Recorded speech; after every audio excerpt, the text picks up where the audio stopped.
Hello and welcome to The Comic Cave. I'm Ramsey, aka Captain Away, and today I'm looking at the 2019 and 2020 series, Marvel Zombies Resurrection.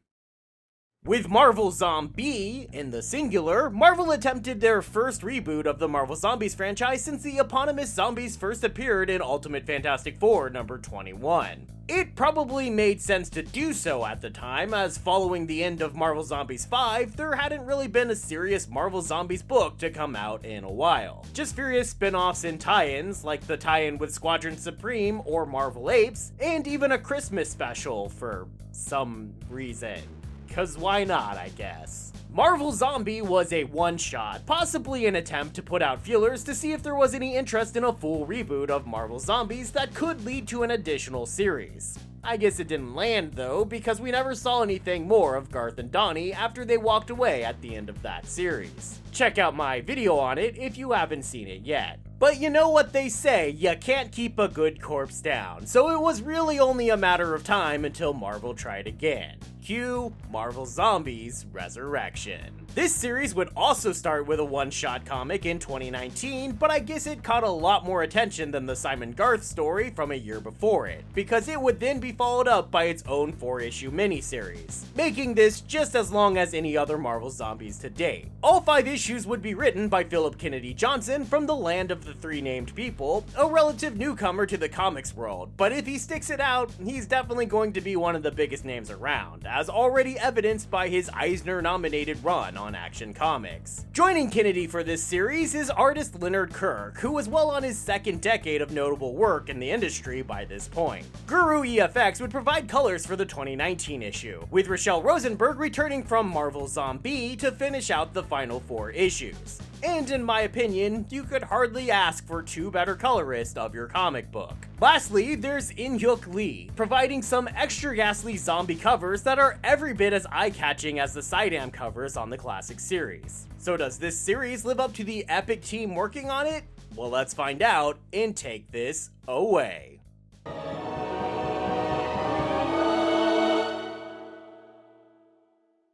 The comic opens on space! There's a lot of room out there.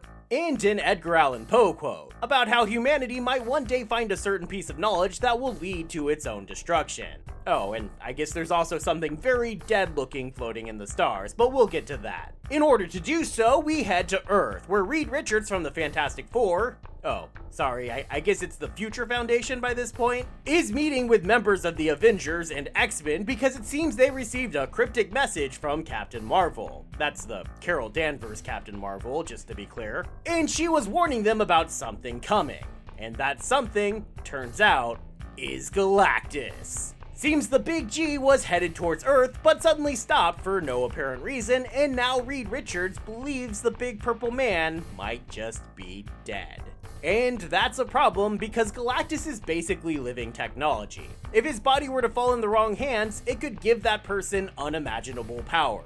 The more heroically inclined of those gathered want to prevent that from happening. Some of the less morally sound gathered, like Iron Man, Mr. Fantastic, Iron Man, and Iron Man, want a chance to grab some of that tech for themselves. Both groups agree that the best option would be to destroy the body before any fully nefarious groups can gain access to it, so they mount a mission into space to scope things out, bringing along some of the most powerful heroes in the Marvel Universe, including Magneto, Thor, Iron Man, War Machine, Captain America, the entire original Fantastic Four, and Wolverine, Beast, and Magic repping the X-Men. They arrive at the body, and Magneto helps them get their first good look at it, and I have to say, the slow turn to the massive reveal really works to surprisingly chilling effect. After all, what can kill a Galactus? Wolverine spots something moving inside Galactus' open mouth, and they realize they're not the first to arrive, so they hurry inside, determined to discover what they're confronting. And we learn this bit of fascinating Galactus trivia from Reed Richards. Apparently Galactus' form is determined by the observer. In other words, we see him as human because we are human, and our bias essentially shapes him into that form.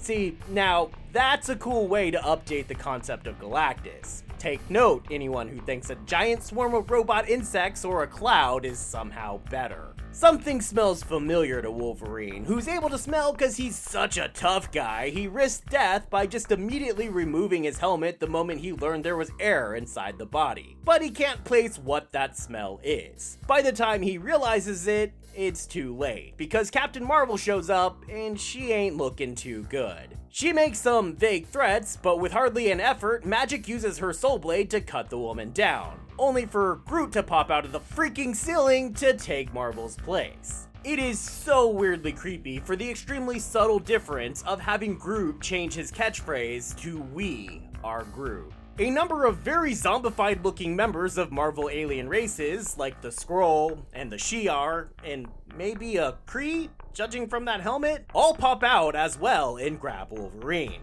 Elsewhere inside the body, the FF and Iron Man discover that Galactus seems to have been turned into a ship. And at the core, they find a Silver Surfer power source. Upon being discovered, Surfer immediately goes all attack on Titan before biting Johnny Storm in the throat. Both teams are immediately and completely overrun, and though we see Magic looking very zombified first, Johnny gives us our first glimpse of actually watching the dead rise and be turned. One by one, the heroes are then all either turned or killed, as the few that can attempt, without much success, to escape. We then cut back to Earth, where Spider-Man is babysitting Franklin and Valeria Richards, the children of Sue and Reed, who are unaware of what we just saw happen to their family. A light appears in the sky, and we soon see that it's Galactus falling into the atmosphere. We jump a little in time to Galactus being down on Earth, while various super people seem to be attacking and eating regular people. Next, we see Spidey in a Fantastic car escaping the city with Franklin, Val, and Mary Jane. Only a zombie Vulture and a zombie Human Torch attack the car, knocking Spidey from the car and burning one of his eyes.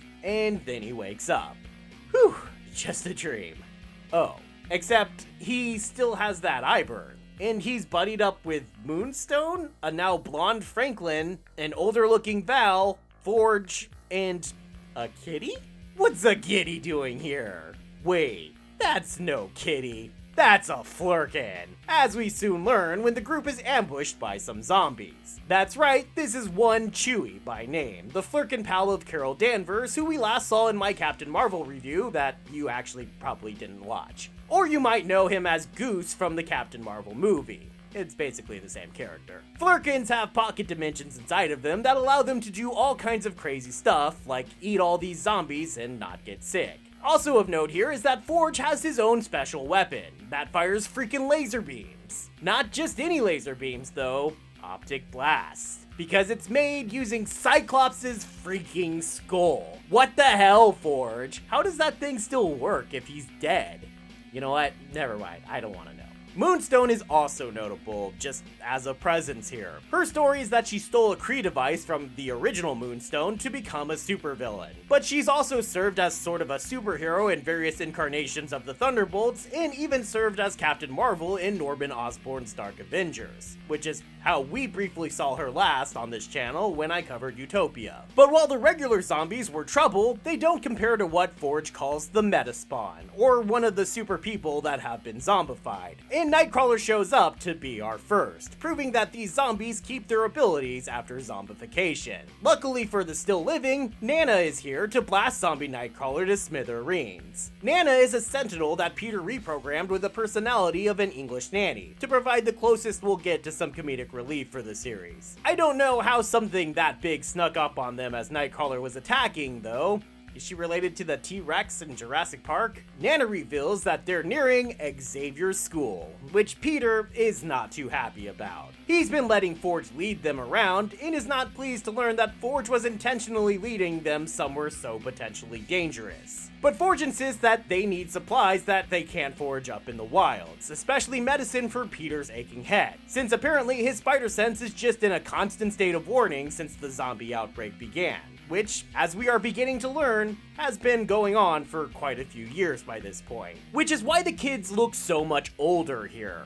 Well, Val does. Franklin's lack of aging is a mystery we'll get to eventually. So Peter relents, and inside the school they find the walls covered in religious-sounding writing from a group called the Deadheads, a cult that worship the zombies as the next state of life, and apparently the zombies even kept little dens of these worshippers around in the hopes that they could use the living to lure in other living. In that vein, the Deadheads had trapped a group of survivors in the X-Mansion, hoping to offer them as a sacrifice for zombies. But Spidey and the gang let these people go, and when the Deadheads show up soon after, they decide they'll need Spidey's crew to be the sacrifice instead. Only one of those zombies also shows up, and it's none other than Beast himself, Hank McCoy, who proves that the zombies don't really have allegiances when he bites the head off the lead Deadhead.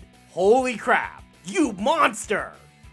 Oh, right. Forge attempts to appeal to McCoy's great scientific mind, referencing how Beast once managed to develop a cure for the legacy virus. But Hank's not interested in a cure, and he straight up murders Forge then and there. Spider-Man lashes out in response, using his staff that I had been assuming he took from Gambit, but I guess not, cause it breaks apart into several cabled together pieces, and he somehow uses that to cut off Hank's head. The head still lives on though, just like a zombie's would. But before they can finish the job, Franklin stops them, believing Hank can tell them where his mom and dad are, since, the three of them were all on the Galactus mission together. And Hank does reveal that Reed and Sue are with He Whose Hunger Will Cleanse All Worlds. Or in other words, they're still on the Galactus Hive, as they're now calling it, which you probably would have guessed. We learn here that the zombies have a hive mind, an important plot point, and so to keep all the zombies from knowing what they're doing, Moonstone destroys the head. Franklin and Val begin discussing the possibility of finding their parents and maybe even curing them, despite insistence from both Moonstone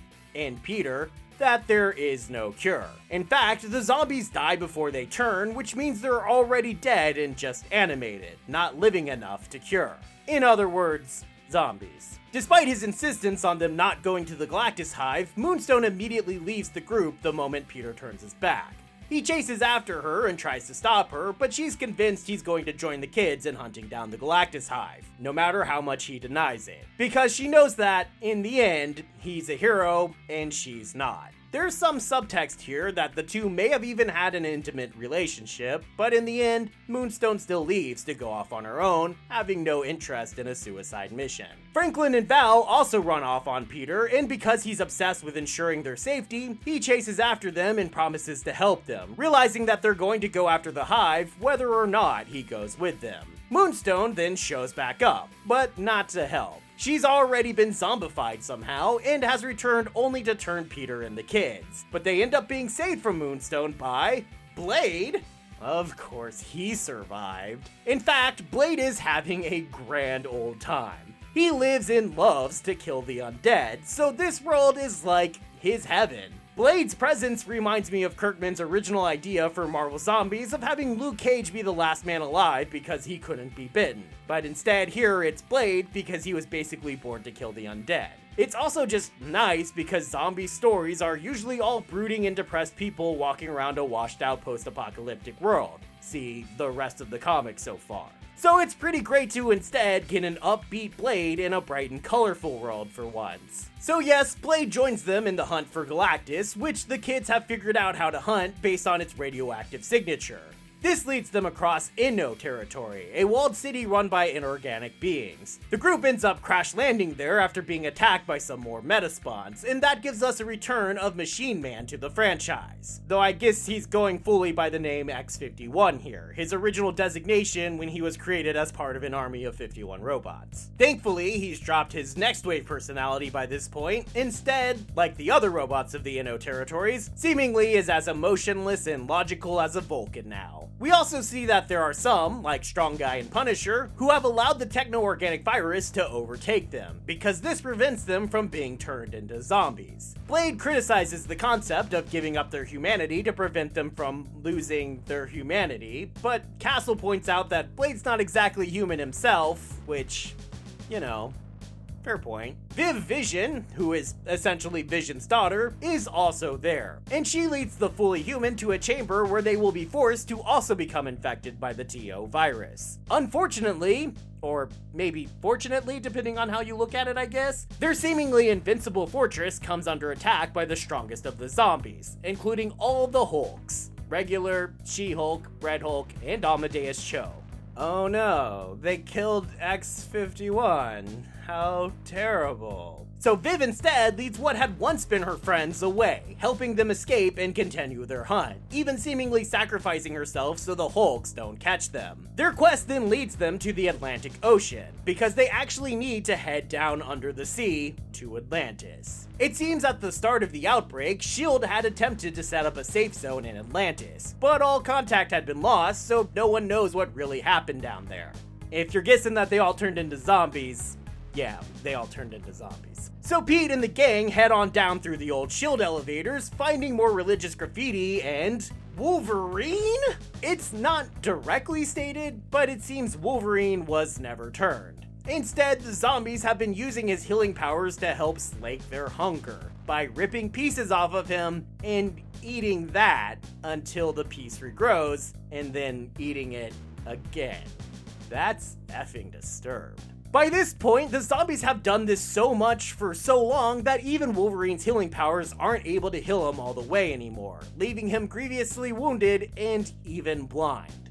Bastards must have eaten his eyes. So icky. Zombie Magic then appears because this was, of course, a trap, and she pulls them all through one of her teleportation portals and into what the comic has been calling Black Spring, or the world between worlds. We know it as Limbo. Here we're gonna start revealing all the secrets, as Wolverine explains to Val and Franklin that their zombie family is not only not their family, they're the Brood. That's the smell he found familiar earlier when they first went to Galactus. If you're only aware of X-Men stories from watching my channel, you're probably not super familiar with the Brood, so let me pause a moment to explain what a freaking brilliant concept this is. The Brood are an already kinda zombie-esque alien species, possibly inspired by Invasion of the Body Snatchers, that plant eggs inside of beings and takes them over from the inside, turning them into members of their species. It seems the Brood attempted to do this to Galactus himself, because normally they can only plant one egg per being, but with the Big G's unique physiology, they were able to plant more. And those eggs gave birth to a new form of Brood that had a new, unquenchable hunger. They then traveled around the universe, eating world after world before coming to Earth and beginning to eat their super people. Their favorite is Magic, because her teleportation abilities will allow them to travel the multiverse, because I guess Limbo connects to all the universes. And they're only waiting until they've consumed enough metahumans to, I guess, ensure their victory in all other universes? That part of their logic is a little weak, I'll be honest. The one thing I would argue feels very written for plot convenience, but it's not really that big of a deal, because we know that they really want Franklin to join their hive. Beast earlier called him the one that was stolen from them. And Franklin's mutant ability to warp reality may make him one of the most powerful beings in the universe, which would be pretty much the guarantee they need for future victory. And that leads us through our other mystery. Through flashbacks throughout the series, we've seen what happened after the Fantastic Car crashed and Peter was burned by Human Torch. He woke up and searched for the kids and MJ, but instead discovered that the zombie Fantastic Four had reached the children first. Sue then bit Franklin in order to claim him for the hive, but Spider-Man managed to grab both children and get away. He took Franklin to a group of resistance fighters that had formed to fight the zombies, asking for them to save the kid. The only way they knew how was to have the techno-organic being Warlock build a techno-organic body for Franklin, and then Doctor Strange mystically transferred Franklin's consciousness into that new body so they could destroy the original, preventing it from rising. This caused Franklin to lose his powers, never age, and even changed his hair color, apparently. The second zombie Sue gets the chance, she again tries to turn her son, only to learn this truth about what happened to him. It's quite telling that they basically don't even acknowledge Val's existence. That's cold. Finally confronted with the truth of what their parents have become, Val and Franklin launch into the offensive. And luck is on their side when it turns out Chewie is able to completely regurgitate some of the Innos that he devoured earlier, and they come out ready for a fight. Blade and Magic face off, but Wolverine surprises Magic with a sneak attack from the back, giving us yet another decapitation for the comic. Man, they've got to be competing with Night of the Owls for decapitations by this point. The zombies attempt to tempt Peter with MJ, but he realizes he can't go back. and instead he joins the others on Nana as she attempts to fly at Galactus. But they're overrun by zombies, so instead she uses her sweet rocket punch to send everyone else flying ahead of her while she self-destructs to take out a bunch of zombies. Only Silver Surfer is able to reach them at Galactus, but Franklin, now aware of his techno-organic nature, is able to use the abilities it grants him to fight Surfer, and uses Magic Soul Blade to cut him down. But he doesn't go for the head. How do you guys not know to go for the head already? Superheroes, they always make that mistake. Val then uses a weapon she introduced earlier, one she said Forge had been working on before he died, made from the hand of a powerful mutant. That mutant turns out to be Gambit, and the weapon allows her to fill the Galactus hive with the explosive kinetic energy from his power. Franklin then uses the Soul Blade to summon a disc and they teleport out of limbo while the Galactus hive explodes, presumably taking out all or most of the remaining zombies with it. We then jump to 1 month later to find our heroes now living at the X-Mansion. Franklin is being taught swordplay from Blade, and we see that Viv actually survived and is now helping Val build Nana 2.0. Wolverine and Pete talk about the future, which very much seems to be making plans to return to the lives they had before. Though I'm not sure how that will work exactly in this new world. Franklin heads inside where we see he's secretly kept the head of Silver Surfer for some reason. And we learn that, like all versions of the Brood, the zombie Brood had a queen. And we end on the cliffhanger that she's still out there somewhere in the universe. And maybe, just maybe, she's now headed to Earth. Dun dun dun! Time for the breakdown.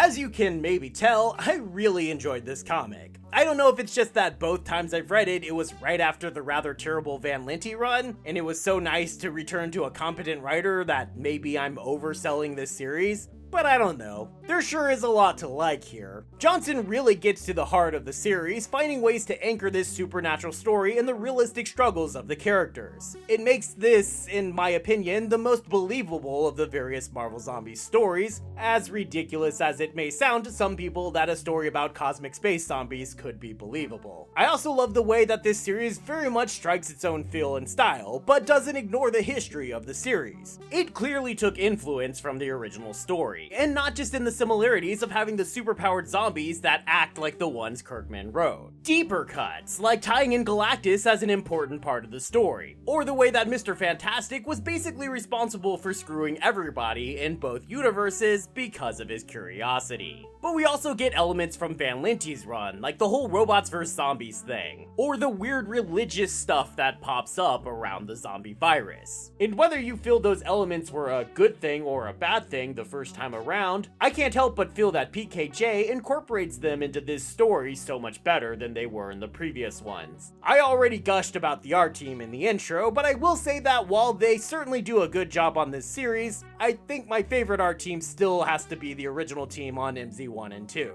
What can I say? They made that shit iconic. Also, while I do like Rosenberg's work, I'll say that her colors do lack some gravitas when compared to Guru EFX's, and maybe don't fit Kirk's art quite as well as his do. I'm also disappointed that the series ended on a cliffhanger, but truth be told, for the very first time in the more than 15-year history of this series, I would actually be happy and maybe even excited to have a sequel to this story. So I'm giving this series a recommendation level of very high. As surprised as I am to hear myself say this, if you only read one Marvel Zombies comic, my dudes, I think this is the one it should be. The collected edition gets 1 disturbing laser gun, which is definitely not a good thing, but still some points for innovation, I guess. We get all 5 issues of the 2 series, and a short bonus cover gallery, but that's all. For what may be the best comic in the entire Marvel Zombies run, this certainly seems to be the least inspired collection. Thanks everybody for watching, and I hope you enjoyed this video. We are officially done with Marvel Zombies. I wash my hands of it for probably at least 20 seconds, maybe while singing a hand-washing song. Next up, we get back to Batman for a little while, and then probably I'll try to cover some X-Men, since I usually do that around December and January times. Anyone have any requests for which X-Men stories I should cover? Maybe like some Brood stories? Normally I've picked by now, but I've been busy. Anyway, you know the drill. Comment, like, subscribe, all that good stuff, so you can make sure to be here next time, and I hope to see you then, right here in the Comic Cave.